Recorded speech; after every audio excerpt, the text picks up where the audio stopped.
Topical medication. The term topical medication refers to drugs that are applied directly to the skin to treat various conditions. Most frequently, a topical drug delivery system is used to apply medication to the skin where it either treats the region where it is administered or enter the bloodstream through the dermis. Topical medicine can also be used to nourish and protect the skin, where some topical drugs are applied locally, others are intended to treat the entire body after being absorbed through the skin. So, these are the advantages of topical route or medication. Alternative to oral administration, fewer risks of gastrointestinal difficulties, fewer risks of abuse, easy to administer, and also reduce hospital congestion. Topical drug delivery system has been impressive over the years, as it proved to have more advantages than drawbacks. Of course, there are also disadvantages, such as improper technique or overuse of topical drugs that will absorb into deeper layers of mucous membrane. It is also time consuming, and lastly, the level of its sedation cannot be altered. Improper use of topical medication increase the risk of side effect and alter the drug efficacy, and the duration of action may extend into post-treatment period. So when will you use lotion, cream, and ointment? What is the difference between the three? Okay, so when to use lotion? Lotion contains more water than creams are, and it is also thinner. They are typically formulated with lightweight ingredients such as hyaluronic acid, which is hydrating and skin plumping, without leaving a residue or clogging pores, resulting in more frequent applications. Lotion is best to use for people with normal to oily skin and those who live in warm and humid climates. So next, when to use cream? Creams are thicker than lotions because they contain more oil and typically they are composed of about half oil and half water. Creams absorb into the skin less rapidly than lotions. Reach for cream if you have a dry skin and sensitive skin or if you live in a cold and dry climate. Creams are also helpful for rough spots like the elbows and heels and for dry hands because the skin produces less natural oil with age. Many anti-aging face moisturizers come in cream formulas. Products intended to treat skin conditions such as rashes and eczema are also often creams. Next. So when to use ointment? Ointments are beneficial for very dry, chapped, and or cracked areas of skin, such as dry heels and psoriasis patches. For dry, chapped lips, ointments keep moisture sealed in longer than waxes or balms do. An ointment may be applied to a minor wound before a bandage is placed on it to help seal in moisture, which aids in healing.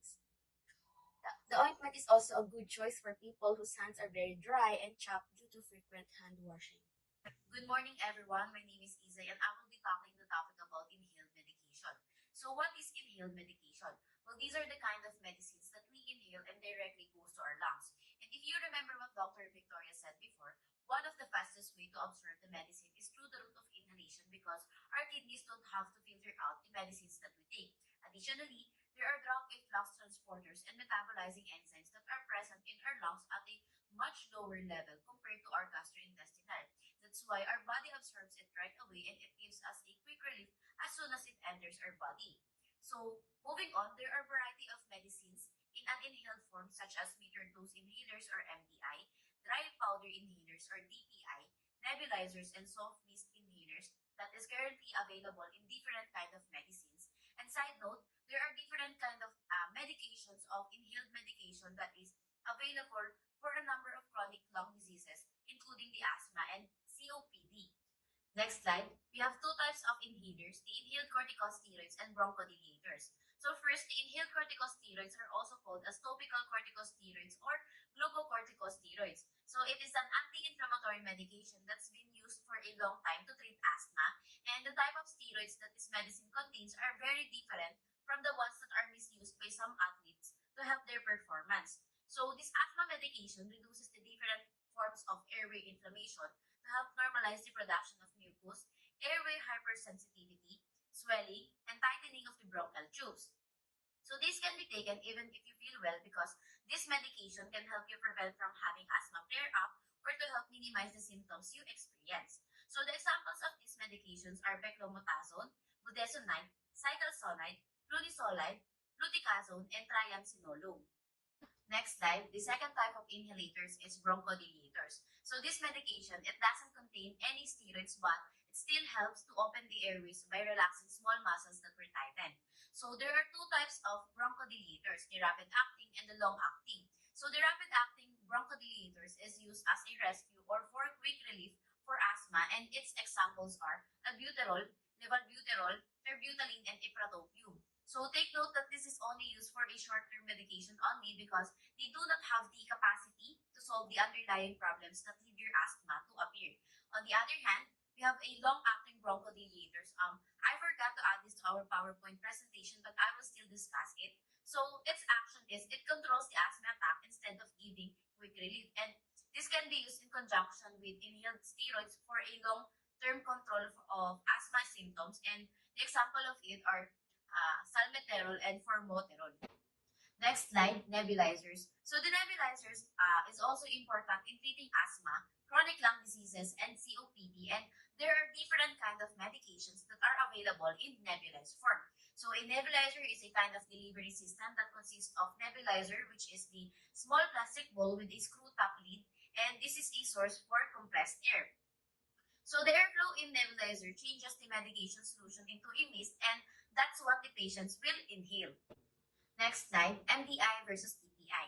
So the metered dose inhaler or MDI is also known as puffers. It holds the medication in a pressurized canister. The canister, it sits in a handheld container with a mouthpiece. So if you press the canister, it will propel a puff of medicine out of the mouthpiece. And this MDI, it is not recommended for elderly, people with low grip strength, arthritis, and weak cognitive abilities to use because they may have a hard time to press the canister. On the other hand, the dry powder inhalators is a breath actuated, meaning the breath dose coordination is needed when using it. And this is much easier to use compared to MDI because you just have to inhale the medication. But you should have a sufficient respiratory force to be able to inhale the medication properly. And this type of inhalator could also be hard to use for elderly who suffer from COPD. So I think it's much better if they stick with using nebulizers if it's possible. So some of the DPIs, it requires patients to insert a capsule before each use, and all of them requires users to push a button or pull back on a lever to start the powder exposure process.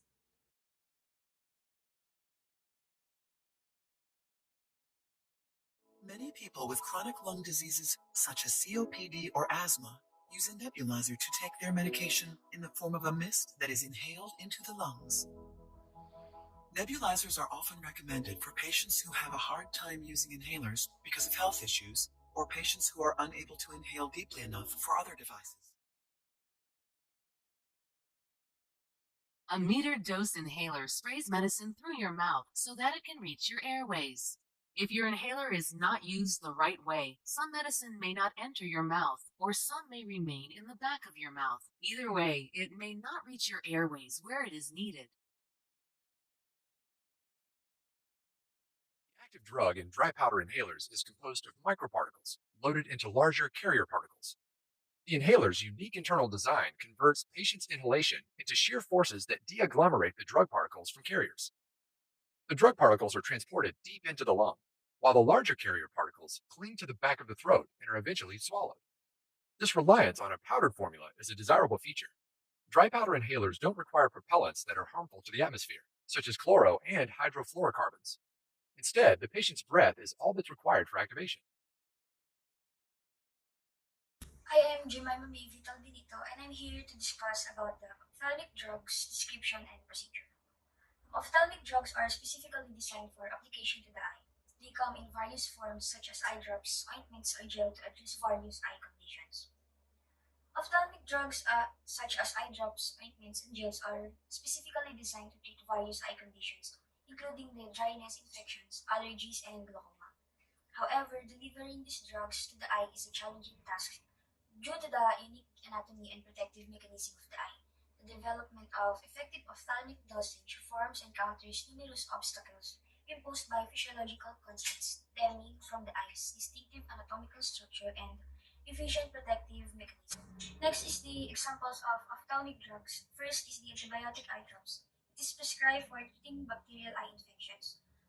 Antibiotic eye drops are a topical medication used to treat bacterial infections in the eyes. These medications contain antibiotics that help to eliminate the bacteria causing the infection. They are typically available in the form of ophthalmic formulations such as eye drops, suspensions, and ointments. Next examples of ophthalmic drugs is the artificial tears. It is lubricating eye drops used to relieve the dry eyes. Artificial tears or lubricating eye drops for dry eyes is a type of lubricating eye drops that are used to alleviate the discomfort caused by the dry eyes. These drops mimic the natural tears produced by our eyes and help to keep them moisturized. They also provide temporary relief from symptoms such as itching, burning, and redness. The use of eye drops as a form of medication for managing glaucoma and lowering intraocular pressure is widely recognized. Glaucoma is a serious eye condition that can lead to vision loss and eventually blindness if left untreated. Lowering intraocular pressure is crucial in the treatment of glaucoma, as it helps to prevent further damage to the optic nerve. Currently, eye drop medications are the most common form of treatment for glaucoma. These eye drops work by either decreasing the production of aqueous humor or increasing its drainage through the trabecular meshwork. In the management of glaucoma, eye drops plays the vital role in reducing intraocular pressure and preventing vision loss. The term otic means auditory iritin, which refers to the ear as shown in the image on the slide. It is important to remember the connection between the words otic and ear, because harm can be done when these preparations are swallowed or administered into the eye. So remember, eardrop is only for the ear.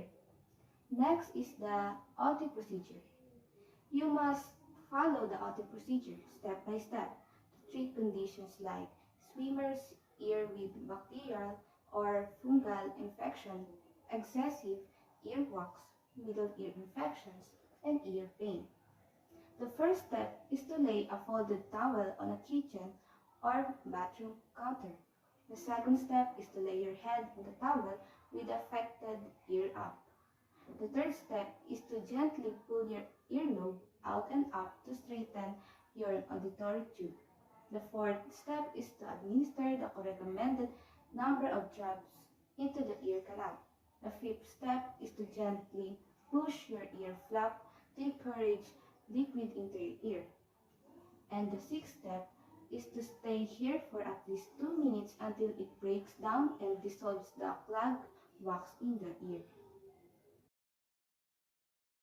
Hello everyone. This video we're going to show us the proper eye and ear medication administration. Eye medication. The first medication. We drop the medication into conjunctival cell, never directly into the eye itself. It's a big no. We never touch the tip of the dropper directly onto the eye. This can cause damage to the eye itself, but can also introduce infection to the dropper. Tip number 2. We gently close and rotate the eyes around after administration. The keyword here is we never rub the eye after administration, so no rubbing here. Tip number 3. This is a huge key point. We always apply gentle pressure to the corner of the canthus duct to prevent rapid absorption of the medication into the eye duct, which can cause systemic to the entire body. Now, this is really good when we're giving timolol, the beta blocker that helps the eye. We want to prevent the systemic beta blocker going into the entire body. So we cover that little eye gutter called canthus. And with this, we never wipe the eye from out to in, for this can cause rapid absorption of the medication but can also introduce infection to the duct. Now lastly, number 4. We always wait 5 minutes before placing another medication on the same eye. Now let's go to the ear medication administration. The key point here is we always put the affected ear up, either tilted head or lay down with the affected ear to the sky. Tip number 2, we straighten the ear canal. So the key term here for the adult is we hold up and out, while for the child, you hold down and back. So now, remain tilted or lay down for 2 to 5 minutes to help the medication absorb onto the ear. And the tip number 3, the big no to remain safe, just like the eye, is we never touch the dropper into the ear itself, which can penetrate the ear and can cause damage. And lastly, tip number 4, we keep the medication warm or at room temperature. And remember, we don't administer anything cold